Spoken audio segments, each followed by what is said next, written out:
Leslee, you can just go ahead and start. Thank you. Good morning, everyone, and welcome. Thank you so much for joining us on a rainy day and very early on a school day. I want to thank profoundly SLF for giving me the honor of addressing you. This is an incredibly important presentation to me. You'll understand why during the course of the session, and I'm really deeply grateful. I want to start off just by placing this context that I say is so special to me. I want to honor you, early years practitioners.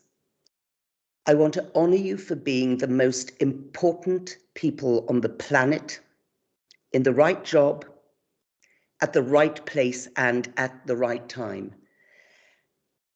We know that this is a time when 1 in 6 of our children worldwide is suffering from diagnosable mental health disorders, not just sadness or depression, post-pandemic. And when the other pandemics of violence, discrimination, greed, and despair are raging through our world.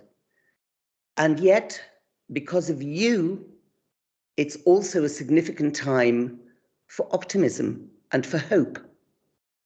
And that is because we know that early childhood brain building is the gateway to a positive, inclusive, kind, and equal future.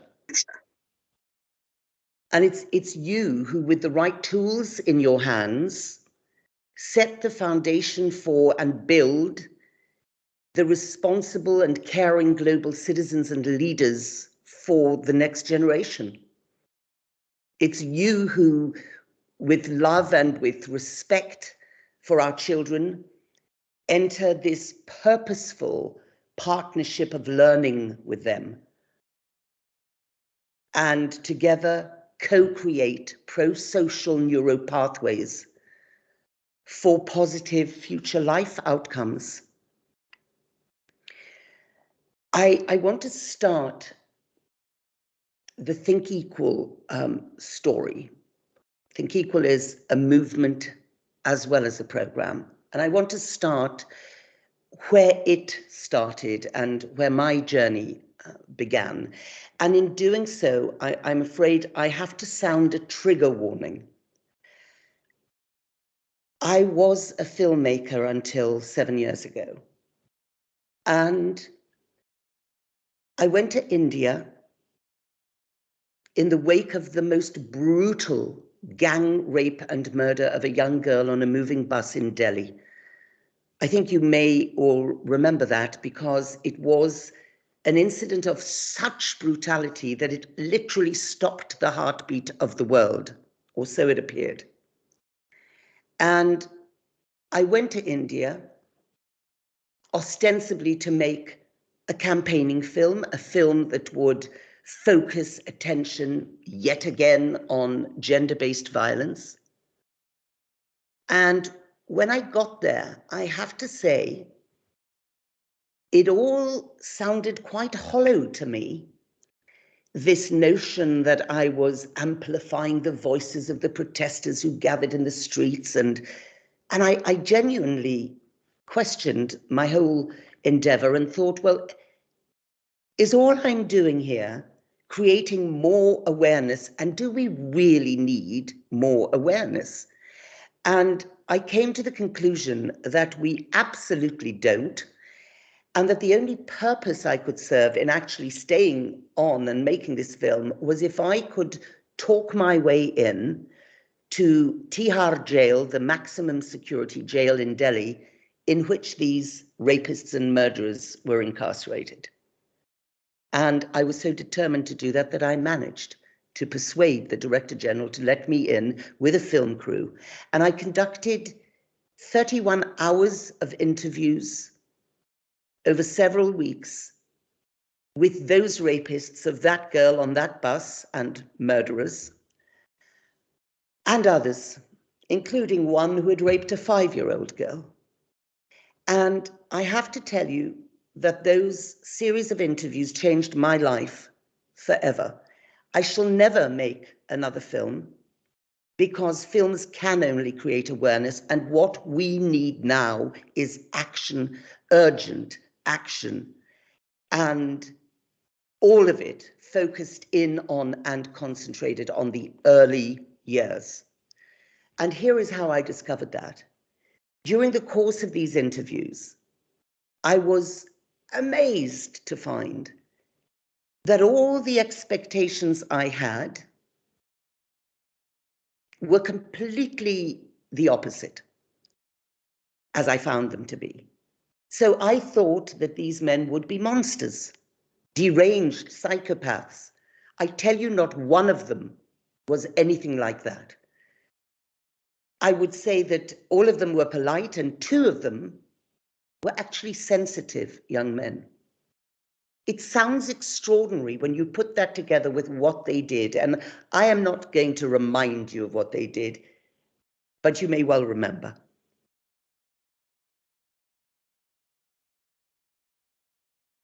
It was extraordinary to find that these men were not those we could just distance from ourselves and say, oh, nothing to do with us, rotten apples in the barrel. Oh, no. Everything to do with us. Because what I discovered with the answers to every single question I posed to them was, these men had been programmed like robots. And the other major surprise for me was, not one of them expressed a single second of remorse or regret for what he had done. And I, who myself had been raped at 18, 1 in 5 of us is, so I'm one of those statistics, and had been so utterly convinced that I would be so furious because I was very vulnerable in that situation. It was the perfect storm. I thought I would leap up out of my chair and potentially, attack one of them. I felt no anger at all in those 31 hours.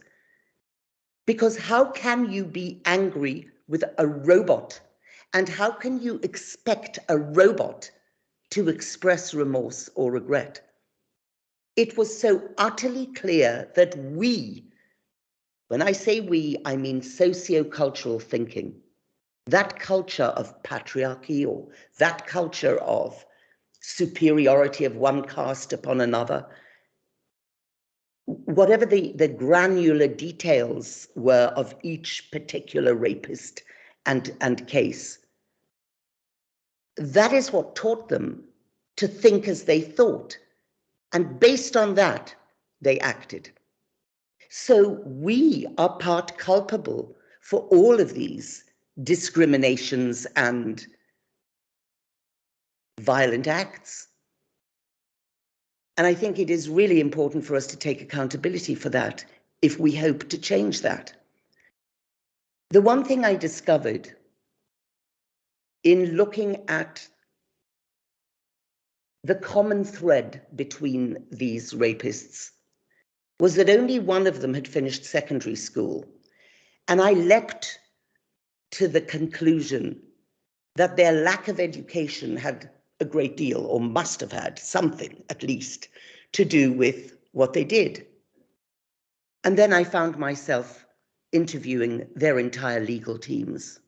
And let me tell you that the biggest shock of my journey was that the rapists, who were shocking enough, believe me, were not nearly as shocking as their lawyers.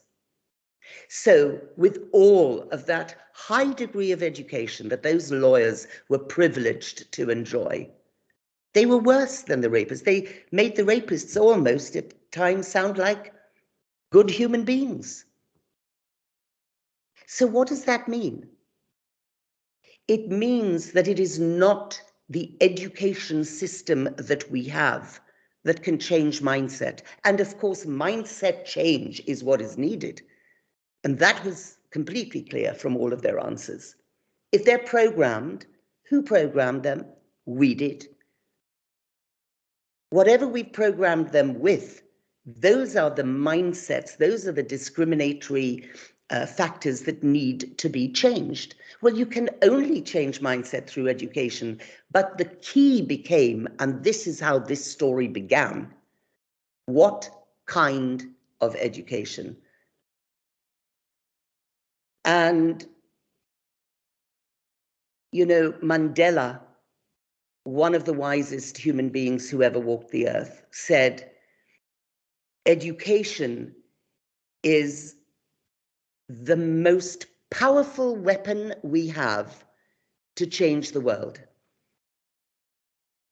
And the question became for me, what kind of education was he talking about?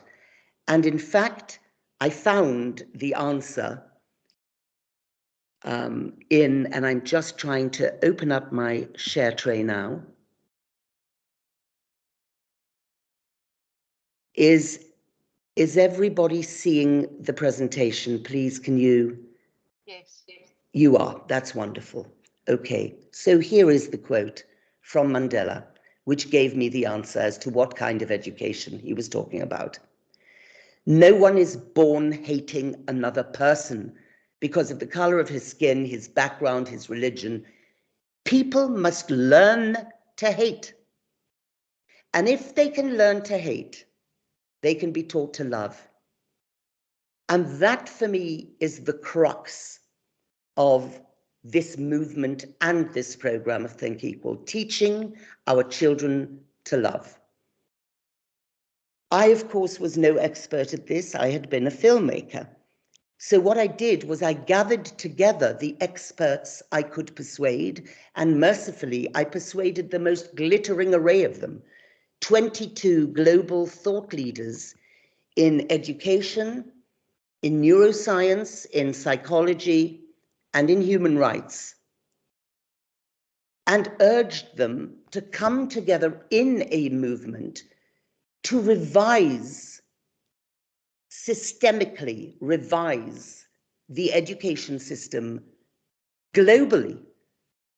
Because, in fact, it's all very well having the most eloquent, the most brilliant and excellent curriculum frameworks. But in the early years in particular, worldwide, we really do need to be even-handed in teachers' ability. And I mean teachers around the world. I mean those teachers who are in charge of 50 children in a field in KwaZulu-Natal. We need to be able to have a subject, which I maintain is still to this day a missing concrete subject. We know how to teach phonics.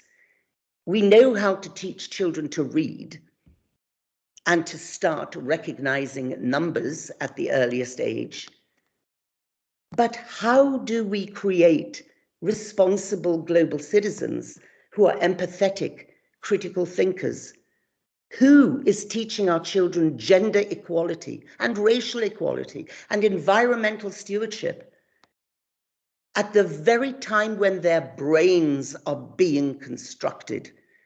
And that, as you know, particularly you early years teachers know, or sorry, practitioners know, that is between 3 and 6. 90% of the adult brain is fully formed by the age of 5. The period of the absorbent mind, as Maria Montessori called it, the period of optimal neuroplasticity, as neuroscientists call it, is between 3 and 6. Now, of course, it starts at 0. It starts even pre-birth. But the reason Think Equal focuses from 3 is because the identity of the child doesn't start to be formed until 3, and the moral compass, certainly, the ability to distinguish right from wrong doesn't start until then. And these are all utterly critical and crucial to the kind of mindset change that I've been talking about. I hope you've looked through the incredibly preeminent names here. These are just a handful of the 22 extraordinary human beings who came together and so generously gave of their time. Sir Ken Robinson, our founding patron, actually spent the last 3.5 years of his life really pouring his heart into this program. He's written one of the children's books for us, poured over our lesson plans and our resources. And as a result, we have what I believe, I know to be an incredibly strong and powerful program. It's based on 3 pillars, and they are well-being and mental health, which of course places it very strongly as a COVID response. We teach 25 competencies and skills, which we will come to in a moment. Psychosocial competencies, socio-emotional competencies, critical competencies like self-esteem and empathy, the glue that sticks all the other competencies together. And we teach social justice, experientially, co-creating neuropathways that are just, that are equal, that are inclusive in the developing architecture of the brain of our young children. And there are best practice programs included within our program, which these extraordinary thought leaders have given us for free, so that we can keep the cost of this program to the minimum. And the cost of it is actually over a 10-year period. It amortizes because the materials, the hard copies of the materials, last that long. The books come out 1 week in a year. There's a book a week. They amortize out at $2 per child for the rest of that child's life. It's a one-off cost. It's not difficult or expensive to do this with the tools in hand. So we have the kindness curriculum, which was co-written by Richard Davidson, neuroscientist, and the Dalai Lama. It's a mindfulness curriculum. You don't get a better mindfulness curriculum than that written by the Dalai Lama. The Sikh learning curriculum, also influenced by the Dalai Lama, is for level 2, because we have 3 levels that are each age appropriate for the children. And the ruler program from Yale, some of you may actually be familiar with, is best practice in mediating emotional literacy and the other leg of emotional intelligence, which is emotion regulation. This is where we are in the world after 5 years of the program having begun in January 2017. We've reached 20 countries and 282,000 children thus far. We are growing exponentially all the time. I'm in New York at the moment because I've just been announcing, as part of the Transformative Education Summit at the UN, the amazing, wonderful fact that I am just so thrilled about and so proud of, that Belize is now the 2nd country of those 20 to have mandated the Think Equal program alongside numeracy and literacy for 4 to 5-year-olds as part of the national curriculum. So every 4 to 5-year-old currently in Belize and in North Macedonia, a country with the most awful history in the Balkan conflict of discrimination and violence, every 4 to 5-year-old child in the entire country learns numeracy, literacy, and Think Equal. And then in other countries here, we are at full saturation in a city, Monterrey, the 2nd biggest city in Mexico, the Eastern Cape province with its 4,100 classrooms. And we are, for the first time, after the most dire battle with the English education authorities, who I still haven't managed in any way to really have a conversation with. So wedded are they to their industrial revolution model of education. But it finally in England, Mayor Andy Burnham and his mental health team in Greater Manchester are now rolling out to every single reception class, that's 1,300 of them, and giving the program for free to every one of their teachers across those settings and indeed their maintained nurseries. The importance of early learning cannot possibly be overstated. There is a graph here, which you may well have seen before, from the Harvard Center of the Developing Child, Professor Jack Shonkoff and Dr. Al Race. And what they have found after mapping the brain for decades is that in two very significant respects, the pink line you see here, emotional control, and the dark blue line, habitual ways of responding. And just think about how critical those two trajectories in the brain are in terms of attitudes and behaviors to violence, to bullying, to suicide, to rape. They're utterly critical to those ills and plagues of our society. They flatline, as you see here, from 6 in terms of the amount of effort then needed to reverse, to unlearn, and to relearn. And the bottom line of this is not that anyone gives up on a child after the age of 6. Of course we don't do that.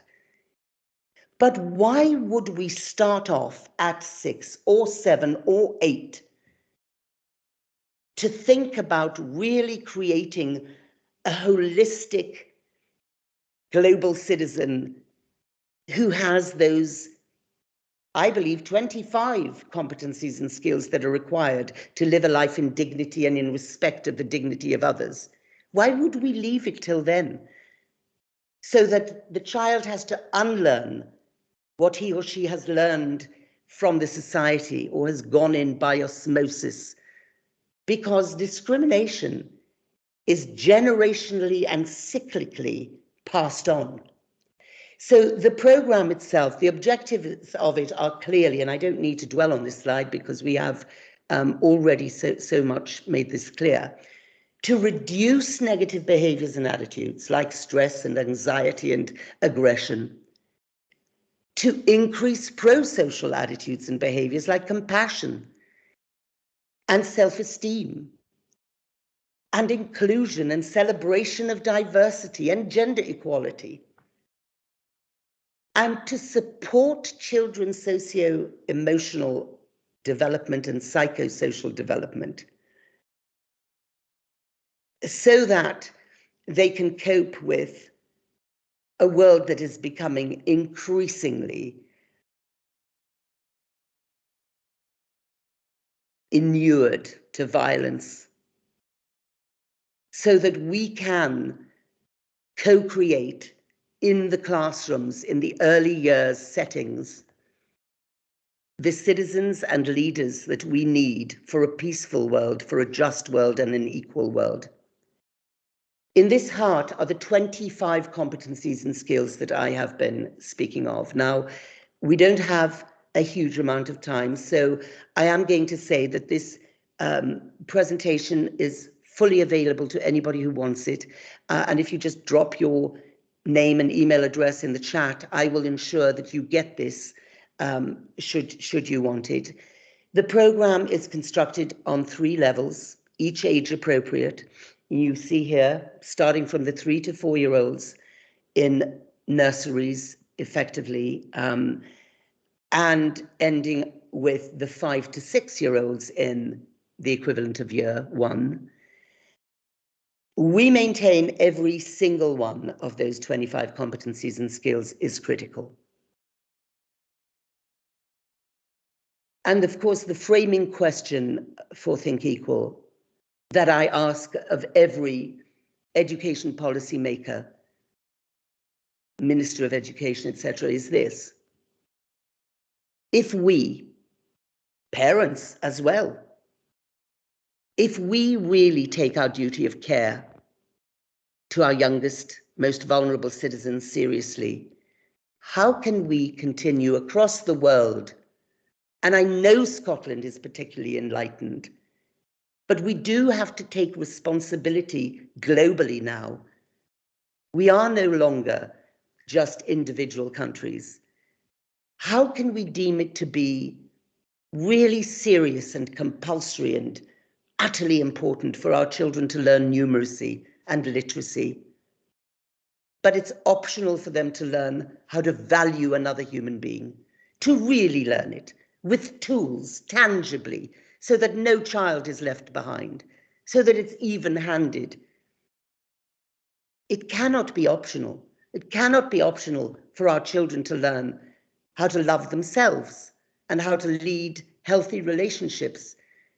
So the ambition of Think Equal has been to provide those tangible tools that work together with the eloquent and brilliant curriculum frameworks and early years frameworks to actually put in the hands of early years practitioners and the children those materials that will make that difference.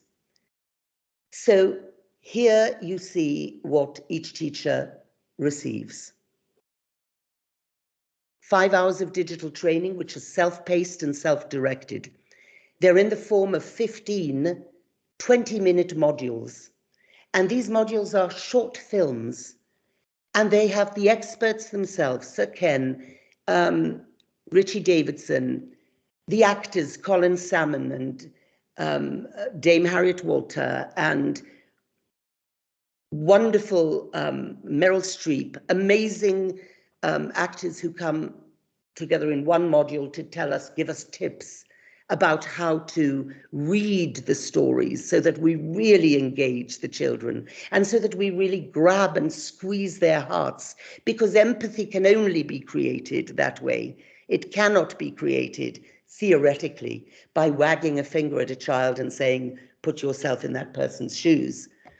That is why we have a book a week, because narrative and story and character is the way to mediate that utterly critical binding competency and skill, which can be taught, of empathy. We have 24 narrative picture books. There are 30 weeks of the program with 3 lessons per week. And these 3 lessons are approximately half an hour each.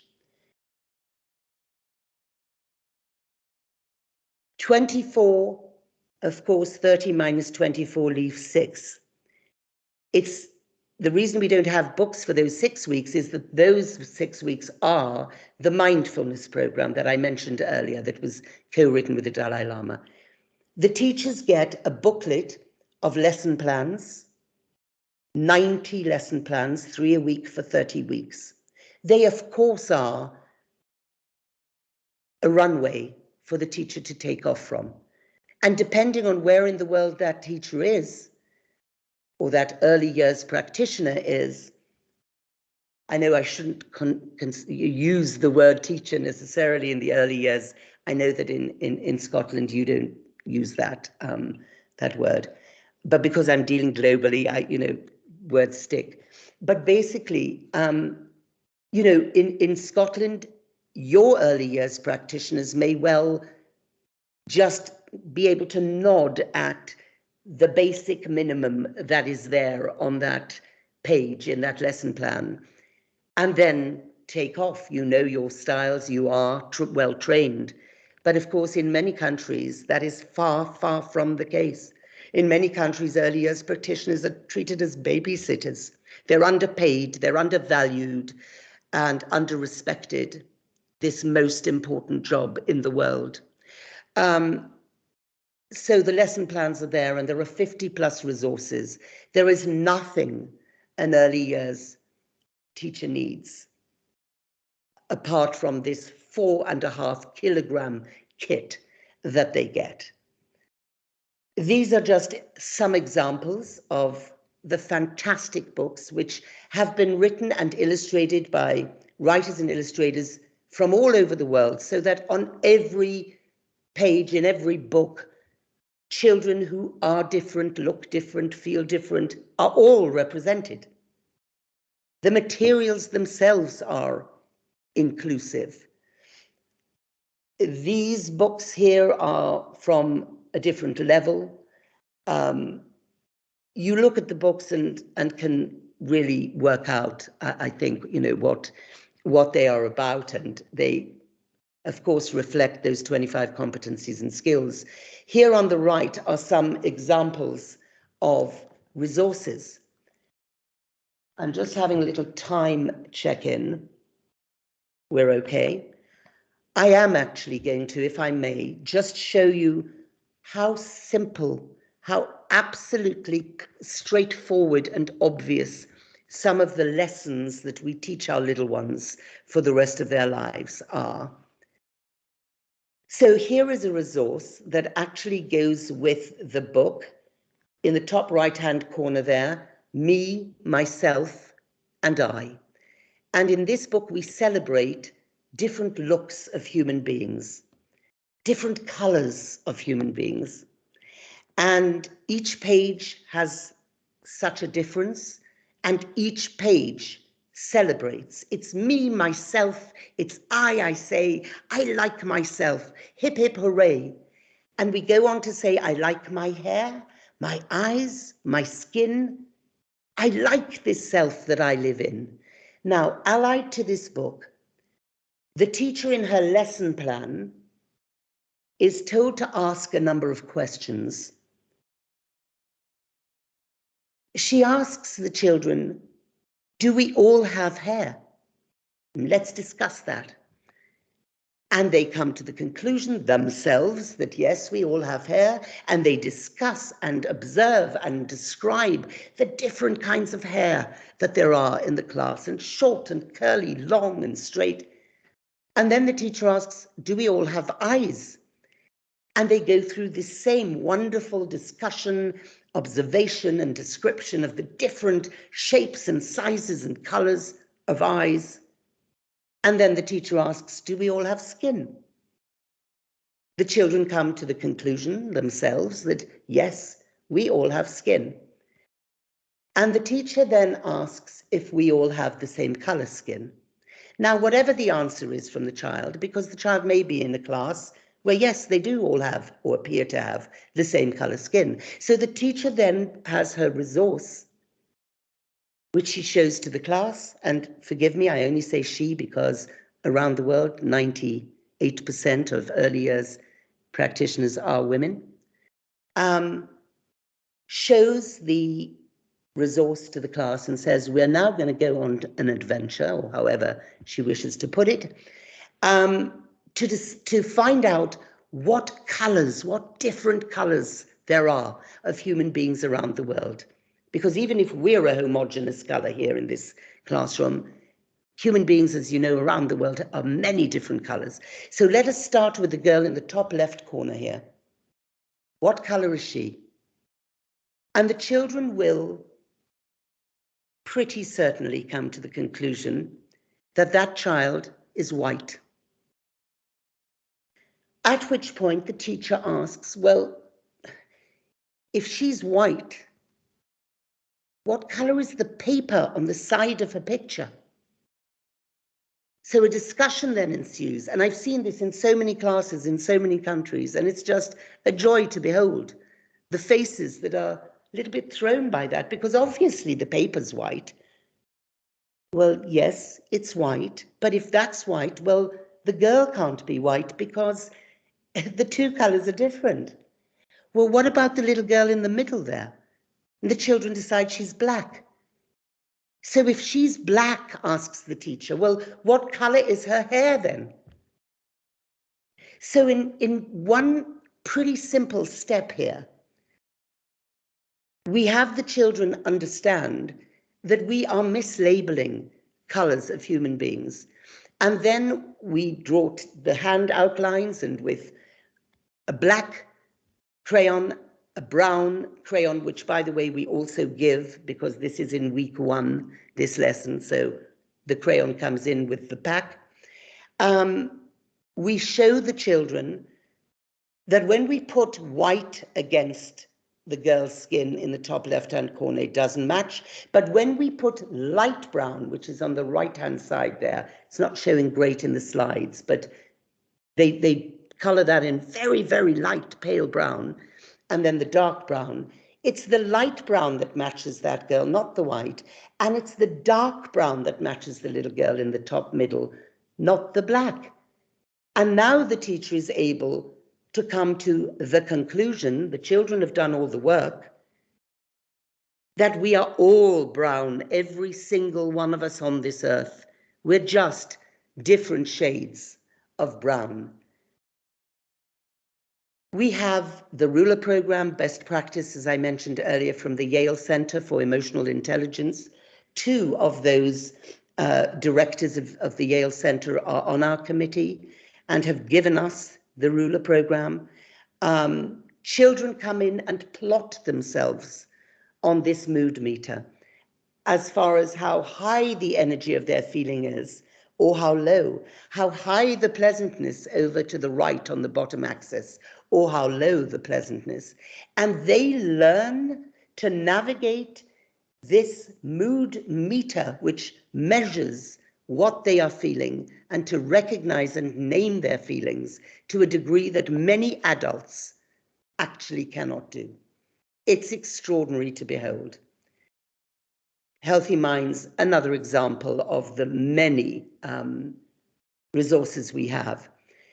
I love this graphic because it is just so simple a narrative of what we do in this program on an individual level in the classroom, in the early years classroom.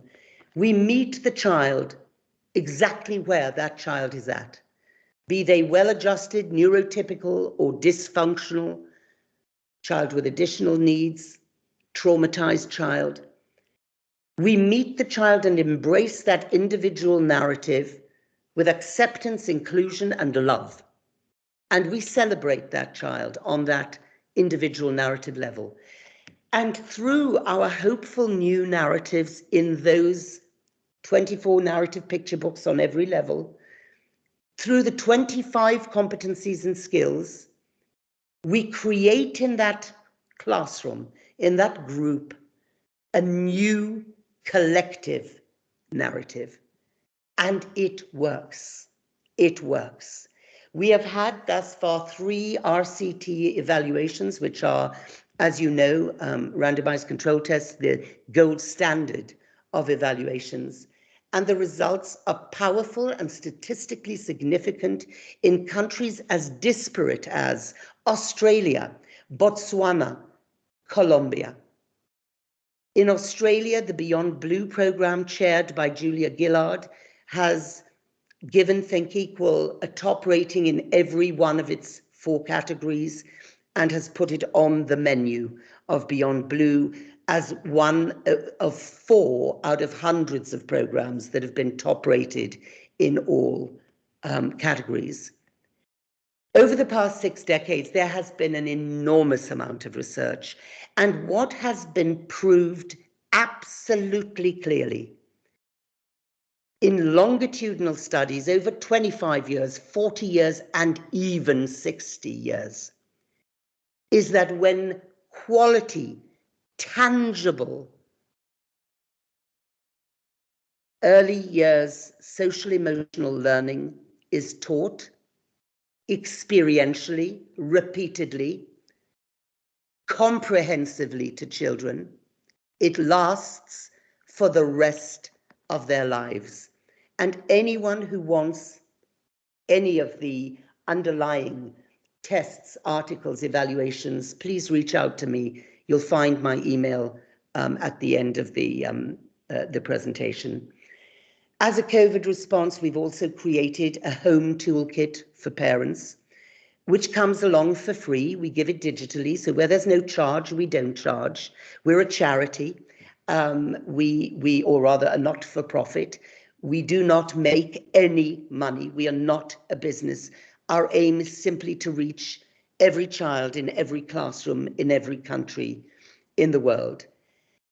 I'm going to zip through Greater Manchester. I've already mentioned that. It's pretty much 2 steps to start this program.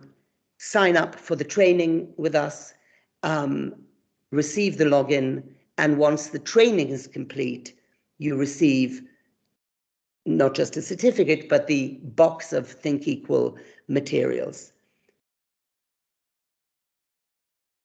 I'm not sure we have time for everything that I have left here. And I think it's more important, rather than have you listen to why teachers, and by the way, we're in 5 classrooms in Govan. We have made a start in Scotland, but of course to us, until and unless we are at a significant degree of some scale, we're not happy, because we cannot leave children behind in this. It is every single child's right to get this program, or programs like it. And so, I count, of course, every child, but it's a very small beginning thus far in Scotland. And I'm really praying that this presentation may lead to something more significant by way of a conversation between Think Equal and the Scottish education authorities. So I'm not going to go through. We have a wonderful video here of a teacher from Tower Hamlets. Tower Hamlets is a borough in London at full, funded at full saturation by a very beautiful philanthropic couple. And this teacher just speaks volumes about how important this program has been to her children post-pandemic. But I would rather focus on not even what the beautiful learners say, except we love each other with our hearts, is what a Think Equal 3 years, 11-month child says about what she's learned from the program.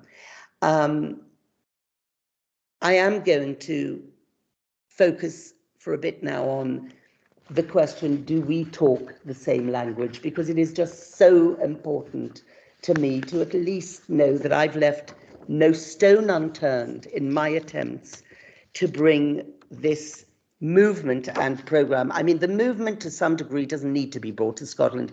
It's already there. It was there before I started on my journey. But the program, really, the tools are absolutely critical. And they need to be even-handed. We cannot just rely on one teacher who may be utterly brilliant doing this superbly well, and another who just doesn't really get critical thinking or inclusion in her heart. We can't rely on that. We need it to be more tangible than that. Leslie, sorry to interrupt. Can I just let you know that there's 2 minutes till the end of session? Right. Then let me simply say that we definitely have shared ambitions and shared visions. There is absolutely no doubt about that. And the more I learn and hear about the Scottish approach, and in these various reports and documents here, the more I know that to be true. These are some of the things that both the early years frameworks in Scotland and Think Equal recognise. Both are steeped in play. Both place children at the centre of the learning. Both know the importance of empowering children, etc. Again and again, you will find the same comments, the same phrases in our frameworks. And of course, Think Equal has a curriculum framework. We also have mapped this against the Scottish early years curriculum, and it maps against every early years curriculum, because we know what is needed in the world, all of us. So, realizing ambition being me, there are echoes throughout that Think Equal has, perhaps in slightly different language, but almost identical in substance. And I hope some of you will want to have this presentation so that you can look at the granular detail of that, because I've run out of time, partly because it is now, I think, 3:45 in the morning in New York, and somehow my brain is slightly slowed down. Forgive me. So look, ultimately, I know that your national discussion has started in earnest on early years education, and I just pray that we can be part of this conversation with our international perspective, which is so in synergy, so aligned with the Scottish perspective. I hope we can. Thank you so, so much for your attention. I know you will have to leave now, but if there is anyone who has any questions, I'm happy to stay for as long as it takes to answer questions. And here is the email address of our coordinator of global programs. And any questions that go to Sasha will come to me. If you can remember, I'm Leslee with a double E .Udwin, UDWIN, at the same address here. Sorry, I thought my email was on there, but it will come to me.